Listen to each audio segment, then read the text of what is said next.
MRDC कंपनीमध्ये रात्री वायुगळती झाली आणि साळकेवाडी आहे ही हादरली। साळकेवाडीमध्ये हा संपूर्ण गॅस हा घुसला आणि या ठिकाणची जी लोक आहेत, नागरिक आहेत, ग्रामस्थ आहेत, यांना श्वसनाचा त्रास व्हायला लागला, गुदमरायला लागली आणि आताही काही लोक याची उपचार घेत आहेत। माझ्यासोबत ग्रामस्थ आहेत, मी बातचीत करतोय। किती त्रास झाला, काय आहे प्रकार? गॅस आला तो घरी शिरला आतमध्ये, आमची कौलर आहेत ना, शिरला आतमध्ये मरले मग याचा धुमाल तोंडावर घेऊन बाहेर पाला घरात शिरलो आतमध्ये, तिथं पण आतमध्ये खिडकीतनं तो आतमध्ये गेला ना गॅस, तरी पण तिथं लागला। मग लोकांनी गेले कंपनी भेटलो, मग काय नंतर थोड्या टायमात बंद झाला। पण आता किती त्रास झाला, किती लोकांना आता त्रास होतोय?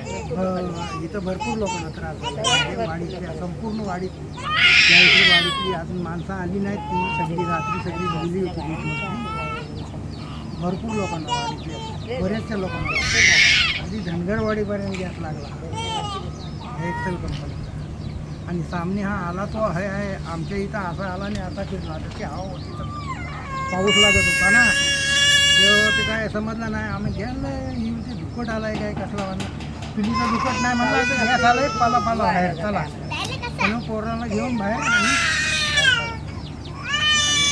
थोड्या टायमानं ते गॅस नंतर कमी झाला।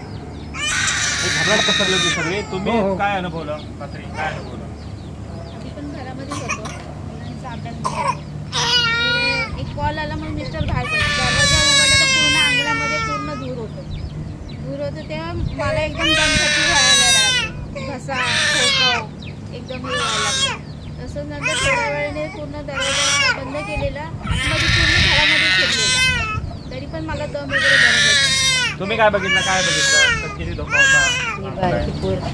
आमच्या घरी पण तो बोला बोला बोला आमच्या घरी पण ते झालं, 8:30-9:15 दरम्यानच गॅस सुटली आणि मी मुलाचा अभ्यास घेत होते, तेवढ्या तिथे गॅस, माझे मिस्टर तिथे बसले होते, म्हणून ते गेले बाहेर बघण्यासाठी। तसं माझी मुलगी छोटी होती, 8 महिन्याची आहे, तर ते आतमध्ये तिला घुसमटल्यासारखं झालं, जर दम तिला दमसाठी होत नव्हती, ती खूप रडायला लागली। नंतर मग आम्ही ओला कपडा घेतला आणि तिच्या तोंडावरती हे करून आम्ही बाहेर पळालो, तरीसुद्धा ती राहत नव्हती, तिने पूर्ण डोळे वगैरे फिरवले, मांडीने टाकलेली। छोटी मुलगी खेळते आता सध्या, तिला किती त्रास झाला होता? तिलाच खूप त्रास झाला, म्हणजे तिला दुसऱ्या घरी, ते बाजूला आमच्या दिरांचं घर आहे त्या घरी नेले, तेव्हा ती जरा कुठे तिला पाणी वगैरे पाजलं नाही, मग नंतर थोडी शांत झाली।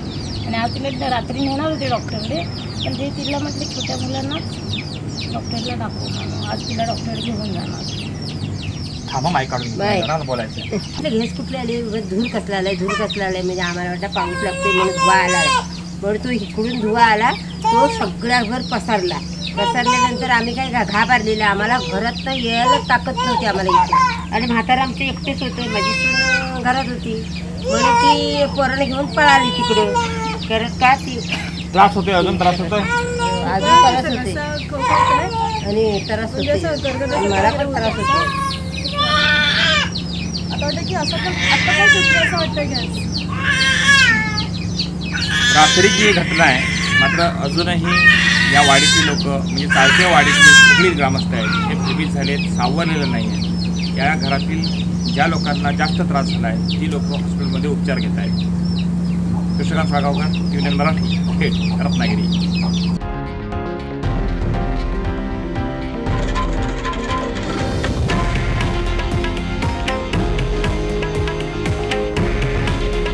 हे आहे देशातील नंबर 1 न्यूज नेटवर्क आणि आपण पाहत आहात TV9 मराठी। काळजी तुमची, हित महाराष्ट्राचं।